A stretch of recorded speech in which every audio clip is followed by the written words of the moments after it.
Boom! Marc, Lobliner, TigerFitness.com alongside Doug Miller, Core Nutritionals. Core Nutritionals. As you guys know, I'll link it down below. It's basically one of our top brands, if not the top brand next to our house brand. So that means it's fucking epic.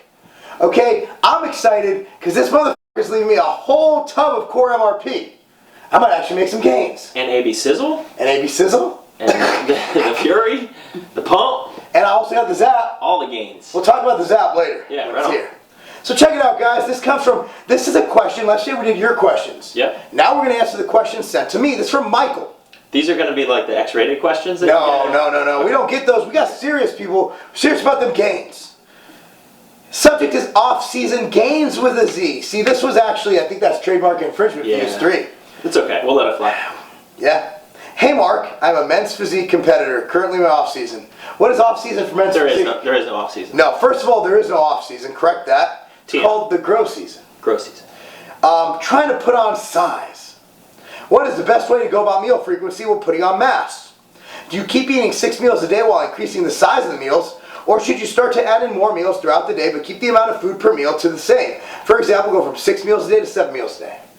It doesn't matter. Yeah, it doesn't matter. It doesn't. You can increase the size of the meal as long as you increase it. Like, if you increase all of your meals to equal 250 more calories than you ate, or if you just add a 250 calorie meal, at the end of the day, it's not going to matter. Yeah, I mean, at the end of the day, it comes down to your macros. So if you're tracking your macros and you're trying to put on size, you increase your carbs, you increase your fat, you increase your protein a little bit. As long as you get that in throughout the day, at the end of the day, that's, thermodynamics will tell you that that's what matters. The timing is not, I am a believer in timing for nutrients. Yes. Breakfast, pre-workout, post-workout, during peri-workout nutrition, I think is extremely important. Likewise. A lot of people will say, oh, it doesn't matter, it doesn't. I really think for a real athlete who's training hard, it definitely matters. But at the end of the day, your meal frequency, it really comes down to what's going to work for you. Some people have schedules where 4 bigger meals a day will work.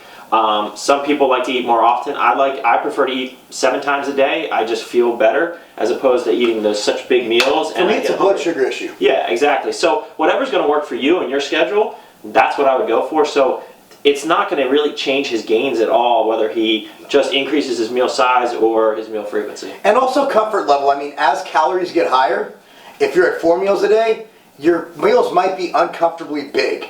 That's when a more frequent meal planning would work. But like Doug said, I think the only times you really need to work, I'm not a fan of the intermittent fasting or skipping breakfast. I'm of the old school thought breakfast, while not the most important meal of the day, is necessary. Absolutely. I mean, yeah. A lot of the people, and they'll say, the fasted training and all that stuff, I'm totally against it. Yeah. I don't think it makes any difference whatsoever. And also, I would feel like crap training on an empty stomach. So we had 100 grams or so of carbs before our leg training day. Imagine if we were fasted. We would have passed out on leg press. And also, I mean, around training, both Doug and myself, despite the fact that I think a lot of the bros, the good Insta bros, they are against anything that old school bodybuilders do. But as someone who has actually done it with and without, I do feel a huge amount of difference when I have the pre and post-workout carbs. And I think post-workout carbs, and also you look at the top training facilities like Exos, they're huge fans of post-workout nutrition